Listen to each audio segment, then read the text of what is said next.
love of construction began years later. Okay. When I was a grown woman at the age of 25. Yeah. Got married to a Muslim husband, got pregnant, and as Muslim women are very protected, I was not working. I had to stay home, take care of myself and the unborn baby. And then we purchased our first home, but the home needed to be renovated. Okay. So I was a little bit bored at home. So when he was at work, I would go to the construction site. And at the construction site, 99 FM, good morning. If you've just joined us, you've joined us at the most opportune time because it's time now for our Royal Hustler, and today is royalty upon royalty upon royalty. She is Elize Dadi Dausab. She's one of the very few women who really defied existing stereotypes about women in construction when she started her construction company, GG Construction, in 2006, right? So today, she's the proud founder of the TKO Investment Group of companies, which she started in 2019, and TKO Investment started out with just like a simple coffee shop. And you know what happens when you start? Your vision grows, and so does your company. And it's really come to life as she has added a restaurant to that, TKO Tool and Hire, TKO School of Sports, TKO Talk Show. I mean, just files on files on files. And Elize also serves on various boards of trustees. And here she is right now. Such a illustrious portfolio. Welcome. Thank you. Thank you, and good morning. When you hear that being read back to you, what goes through your mind? I get goosebumps, first and foremost. Yeah.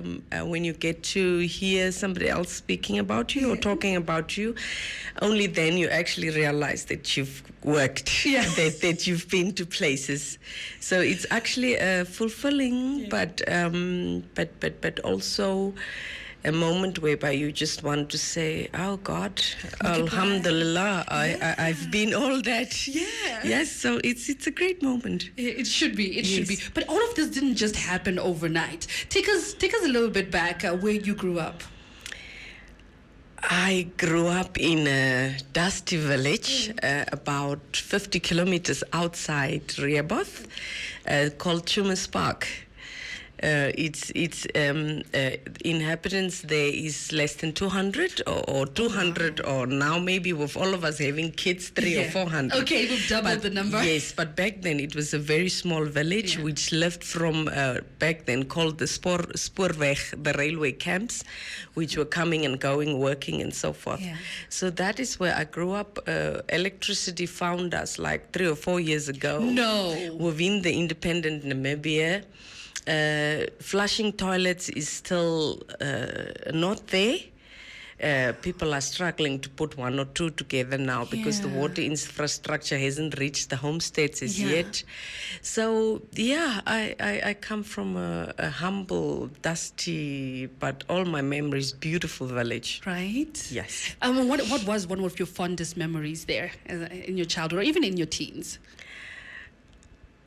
In my childhood, I remember we were going to school barefoot first and foremost, with the plastic bag with the books, and we could run races actually to get to school. It was such an exciting moment. But I remember a very rainy day. That's my outstanding memory. It was a raining day, and it was school break, and we had to run that 1 kilometer or so home to go get something. And when we got there, it was rainy, it was cold, and my late mother had made this homemade scones in that fire ovens with black coffee. So black coffee that day was great with that bread. So that's my memory that I have.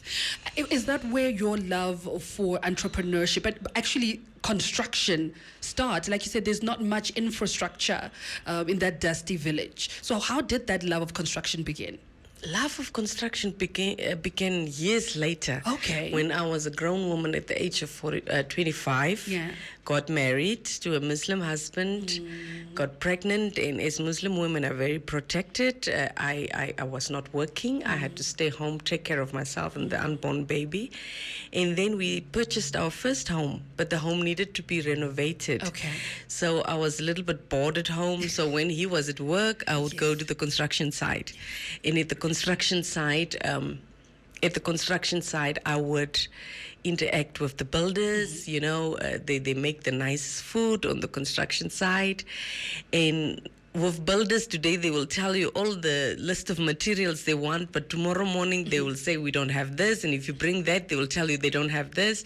And so I was running up and down with the logistics of the construction site, and that's where my love for construction grew. But the most beautiful, outstanding thing about it was that something was from just pure earth, from nothing. Yes. Such a beautiful, massive house could have been built, and the humbleness of the people doing it, you know, so much skill and all that, and that is where my interest grew, that making something from where there was absolutely nothing. Yes. Okay, we'll have to take a pin on that just a little bit, go to an ad break, and then we'll be right back. I love it, making something out of absolutely nothing. We're coasting there with Victoria Monet, touching back with Elize Dadi Dausab, who is a woman that started her own construction company in 2006, and in 2019 started TKO Investment Group. We've already spoken about her beautiful childhood in a dusty town of Rehoboth, coming home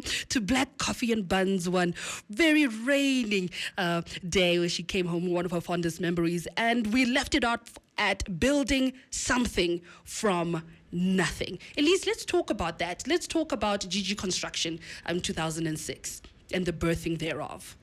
Okay, so immediately once the construction was done, I went to work at Arc Trading Building Supplies, which was owned back then by a German lady, a very strict and strong lady, and she was also my supplier when I was building my house. Yeah. But the reason why I went back to work there was because I now needed to know how exactly the nail goes into the iron sheet, and before the iron sheet, what do you need? So the whole process of how these things are just going into each other, fitting into each other. So for 6 months I worked there, and while I was working there for 6 months, I registered my company, and at home I just printed a little bit of flyers, and then I brought it to work, and I just put it at the reception desk.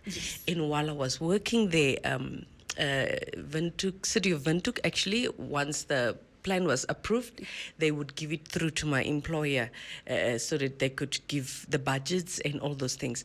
And once those people were bringing the plan as I was working, I would smile and say, if you'd like to build a house, I have a construction company. So that's how I started getting my construction projects. And obviously I was unexperienced, so a lot of mistakes were made in terms of the quoting. Sometimes it was underquoted, and once the project is finished, I would go home and cry. And my husband would be like, you don't really need this. Why are you doing this? And I was like, but I like what I'm doing, Yes, I like what I'm doing. And eventually I graduated where I started getting more houses out of town and so forth. And it's a male-dominated industry. And you have to talk, the workers are male. Yes. The supplier is male. The inspector is male. So it's not easy. It's not easy, but you just stand up for yourself and make it look like you know something, while you actually don't know at the first. But I made it my business that I knew what I was doing. And I graduated, and my clientele grew. And then obviously I had to fight off a lot of politicians, you know, jealous men. It was not easy, but I just went through all of it. And what I'm always saying is that it was not me that wanted to do all this. Allah called me because there was a difference to be made. There were people that needed small builders like me with small budgets that they had. And in the beginning I didn't understand, but now a whole lot of years later, I've developed an initiative in 2016 which is saying that in Namibia we can own a house as little as from 150 to 500,000. Which would have never even... Yes, commercial banks before that did not even give a pre-approval for 500,000. Imagine. They would say, go find the house and then come and we'll buy it for you. So in 2016, I developed the initiative where I said, break down from the sand to the cement to the tile, to say, but a house in Namibia can cost between 150 and 500,000. Yes, and we can make it possible. Yes, we can make it possible. And we actually made it possible because now financial institutions are fighting each other to finance those guys which are qualifying less than 500,000. Imagine. and we've put so many people in houses. So the calling then, I couldn't understand where it was from, but Allah knew that someone like me has to come and make a difference, especially to those which could not afford to own a home. Because if you see in the Namibian working class, 60-70% is actually below breadline, and these people are uniform officers, which are having this housing schemes and all those things which they could never use because a product of their income, fitting their income bill was not possible. So throughout the years, I had tears. I had to fight a lot of fights to get where I am today. But Allah made the journey possible, and today we are putting people in homes. And the most beautiful thing was, I was putting people in homes all this year, and I didn't own a house. No. I didn't own a house because back then we had to sell our house and all that, maybe owning it 2 years or so. And after that, all this time, I didn't own a house. But God has created me in such a way that every house that I have handed over, I handed over with love and with care. Tears together with the homeowner that they've got this beautiful thing. But I always told myself that one day when I'm going to have a house, Allah is going to give me as many rooms as I've handed over before. So eventually, maybe in the coming months, I will graduate to own my first family home, a beautiful home, and so most forth. Definitely. Yes, most definitely. But I'm still patiently building on it. Every brick that I'm putting, as patient as I have been throughout the years. But the satisfactory part of us, that we have put so many people in houses that has never believed that they would own a house. The beautiful part is every day when you are meeting clients, you even meet those which is 5 years left before retirement. No. And their subsidy is not, and they also, the banks and the financial institutions cannot take a risk on 5 years because a home loan is paid for 20 years. Exactly. And so forth. But then we say at TKO Investments that tell us what you have. And we will make it come true, even if it's just one room. That's what entry level, and then you see when you get your pension, obviously you build the more rooms for yourself that you have. So it's satisfying what we do every day. No, it is. What I'm hearing you say is, one, you stepped into your destiny. By God's grace, and secondly, you're a homemaker and you make dreams come true. Yes. Finally, I really do not want to even cut this interview short because you're such a well to draw from. What are some of your hopes for the future of Namibia in the business that you're in? My hopes is that over the years, the lawmakers has tried. They have really tried. They cannot meet all our demands and they cannot also meet all our needs. But over the years, they've tried to come up with different building schemes and so forth, build together, sack dwellers, energy, and all those things.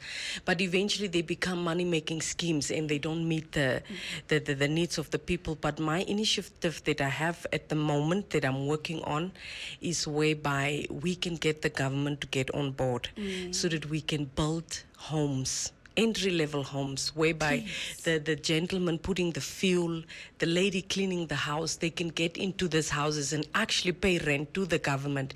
But this rent then is paying off a chunk of their home loan every year. Indeed. And that there should be a number of years attached to this home loan, and that if you have finished paying these years, that you've actually finished paying your home. So that's the initiative that I'm working on, because that's the only way Namibians are going to get into houses.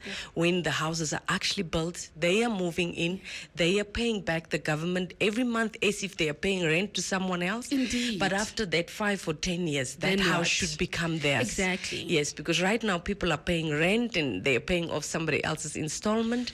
So if we can come to the initiative where people are actually paying rent against their own loan, that is my hope, because at the end of the day, everybody deserves shelter, everybody deserves a home, but we've got to change the strategy. We've got to do something that's actually working for everybody. Indeed. That's my dream. Thank you so much, Liz, for coming. I'm going to call on you again because, like I said, there's so much that we still need to dig into, actually. Okay. So we really appreciate you coming. Thank you very much, and thank you, Namibia. We had Elize Dadi Dausab, TKO Investments CEO. She doesn't build houses. She creates homes. She creates homes. Oh, that's our Royal Hustler for this morning. Royal Hustlers was proudly brought to you by Namdeb Diamond Corporation. Good today, better tomorrow.